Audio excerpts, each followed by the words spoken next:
so far we've covered all the patterns in the key of A minor.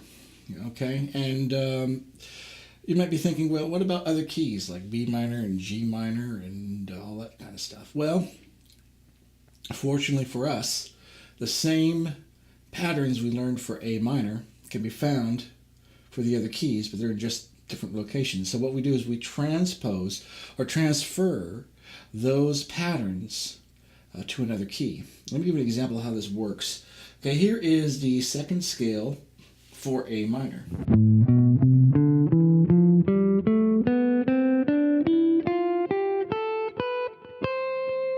It just happens that this second position scale for A minor is centered right over the A minor bar chord. So wherever we move this bar chord, we're going to find the second position scale for that key. Let me show you. Here is G minor. Now in G minor, there's the G minor chord. There is the second scale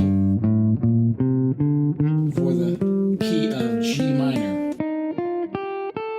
It's the same pattern we did over here, but it's just moved down to here. Okay, so by connecting that second scale to that bar chord, we can find the second scale for any key. Okay, so here's G minor. Here's our second.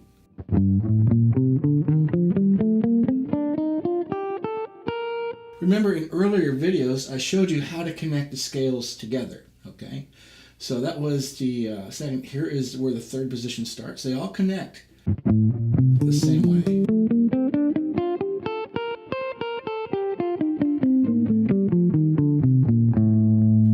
Three, 1, 2, 3, and there's the fourth scale.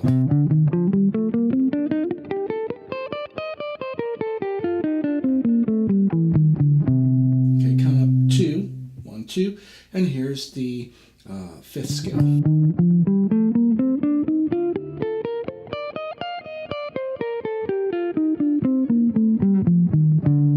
you go up a half step, and we're at the first scale.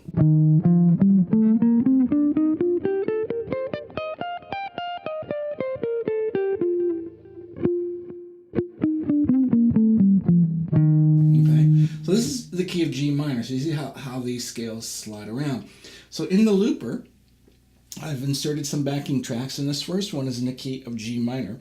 What we're going to do is we're going to start this, and we're going to play some scale patterns in the key of G minor. Same scale patterns we use in A minor, but we're just going to move them to the key of G. So here's our G minor chord. Here's our second position scale pattern.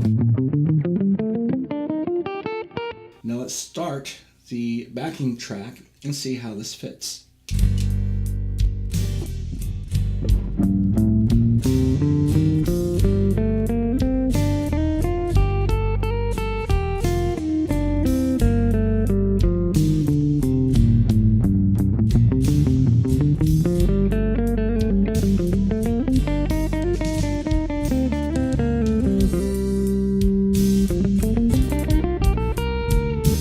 Try the third position.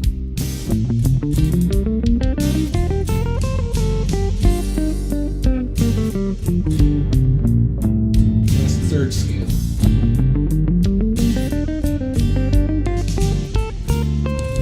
Let's do the fourth.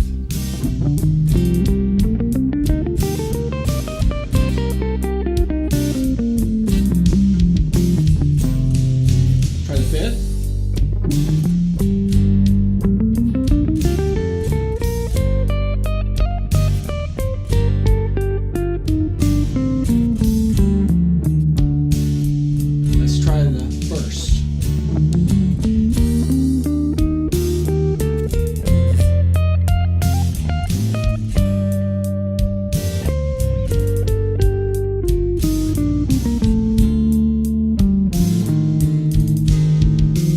Let's try the second, an octave higher.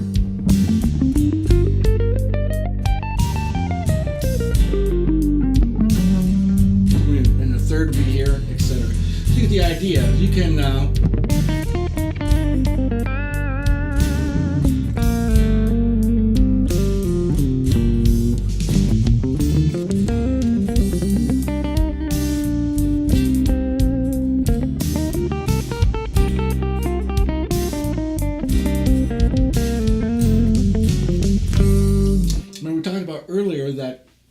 random notes that you play, or maybe you hear a melody or something. That is improvising. Improvising is when we take notes from that scale pattern and we hook them together in a certain way to create a guitar solo. So that's how you move them around. You attach the second scale to the bar chord. In this case, we took the second scale and we attached it to the bar chord. And the same works for the key of B minor. Here's a B minor bar chord, and here's a bar chord. And here is the second position scale. Now, this is also a B minor here. And here is an A form, it's an A minor, that's barred. And where this bar chord is, this B bar chord, B minor bar chord actually, you're going to find the fifth scale, this one right here. Same one we played up here that was in the key of A is down here in the key of B. And it attaches to the bar chord. See, right up here is the A minor bar chord. Okay, if we play that bar chord down here, here's our B minor, and here's our fifth scale. Okay, so let's go ahead and go up to another backing track in the key of B minor, and we'll put this together. Okay, here is B minor, E form, this is an E minor barred, and here's our second position.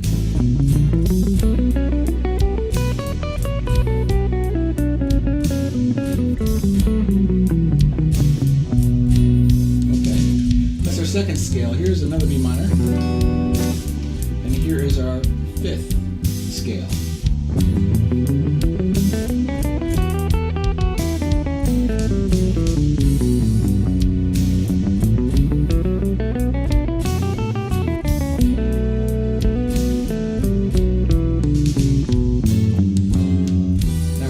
Put together a half step higher starts the first position.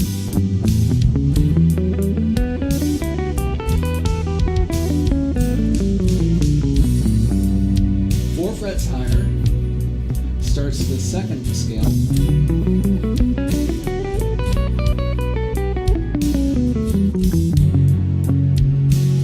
Okay, and 2 frets higher starts the third scale.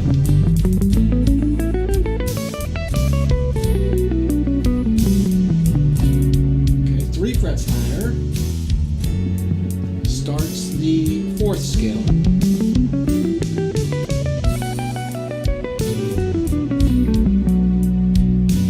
Okay, and 2 frets higher starts the fifth scale all over again, an octave higher.